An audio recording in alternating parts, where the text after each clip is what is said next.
Jika kamu salah satu orang yang bertanya apa kejadian paling aneh di dunia ini, maka Farah akan berkata, spontaneous human combustion, yang bahkan tidak bisa dijawab oleh para ahli.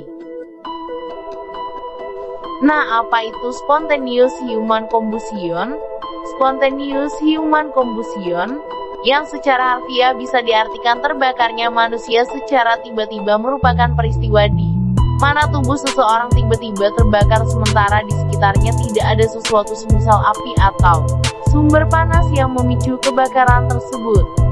Ini merupakan peristiwa terbakarnya tubuh manusia yang dihasilkan dari energi dalam diri manusia tersebut. Dalam beberapa kasus misteri ini terjadi sangat cepat, hingga dalam beberapa kejadian tidak ada yang menyaksikan proses terbakarnya sang korban. Dalam 3 abad terakhir ini, ditemukan sekitar 200 kasus spontaneous human combustion. Namun demikian, ini masih menjadi misteri bagi para peneliti. Fakta-faktanya, tubuh korban terbakar menjadi abu. Pada sebagian besar kasus spontaneous human combustion, umumnya tubuh korban terbakar habis dan nyaris seluruhnya menjadi abu. Pada beberapa kasus, tersisa sedikit bagian perut sementara semua tulang menjadi abu. Kasus lainnya, hanya menyisakan potongan tangan atau kaki saja. Tersisanya sedikit bagian perut sementara tulang belulangnya menjadi abu, tentu menjadi tanda tanya besar. Apalagi bagian yang tersisa tidak lazim seperti pada korban kebakaran pada umumnya. Suhu api spontaneous human combustion lebih panas dari biasa. Terbakarnya tubuh korban hingga menjadi abu menunjukkan bahwa api yang melahap tubuh mereka sangat panas. Menurut tim medis yang menangani kasus spontaneous human combustion, diperkirakan api yang membakar korban lebih panas dari api yang digunakan untuk mengkremasi mayat.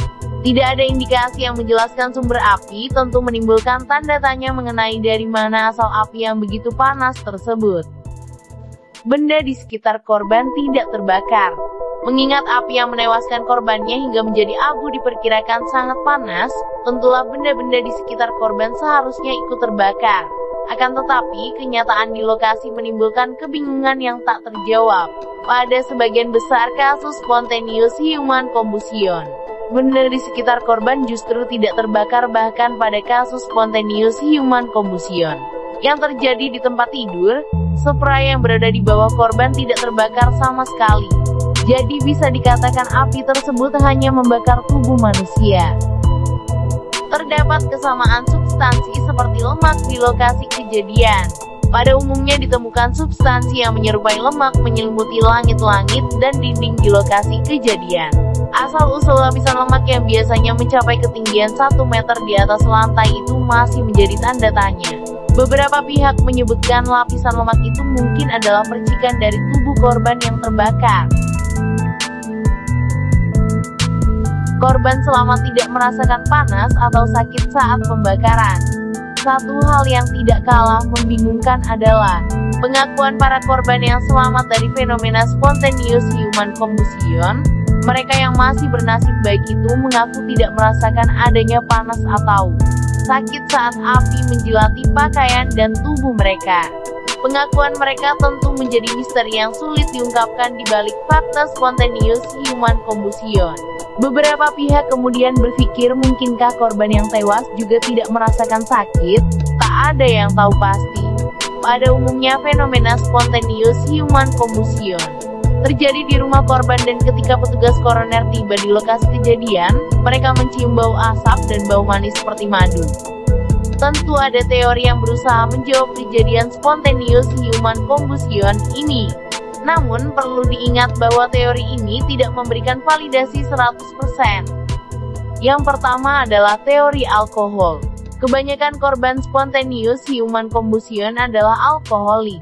Ada beberapa klaim yang mengatakan bahwa seorang peminum alkohol dapat mencapai level di mana alkohol di dalam darahnya dapat membuatnya terbakar.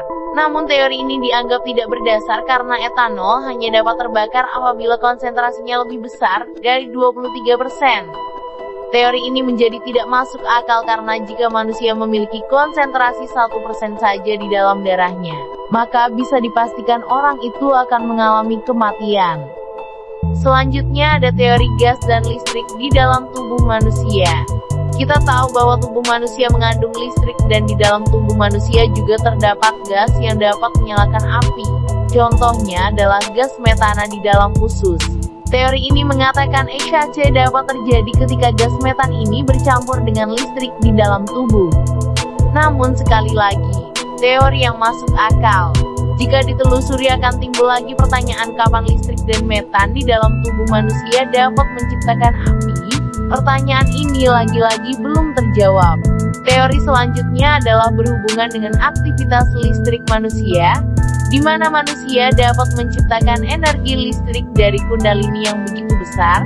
Mungkin saja para korban tidak sengaja mengakses energi kundalininya secara berlebihan tanpa sengaja, sehingga menyebabkan reaksi panas berlebihan yang mampu membakar semua organ-organ tubuh. Seperti di dalam catatan manuskrip kuno tentang proses kremasi yang dilakukan oleh para yogi. Namun teori ini tidak bisa dibuktikan lebih lanjut secara saintifik. Nah, gimana menurut kalian, geng? Teori apa yang paling bisa menjawab kejadian ini? Para penasaran dengan jawaban kalian? Tulis di kolom komentar ya.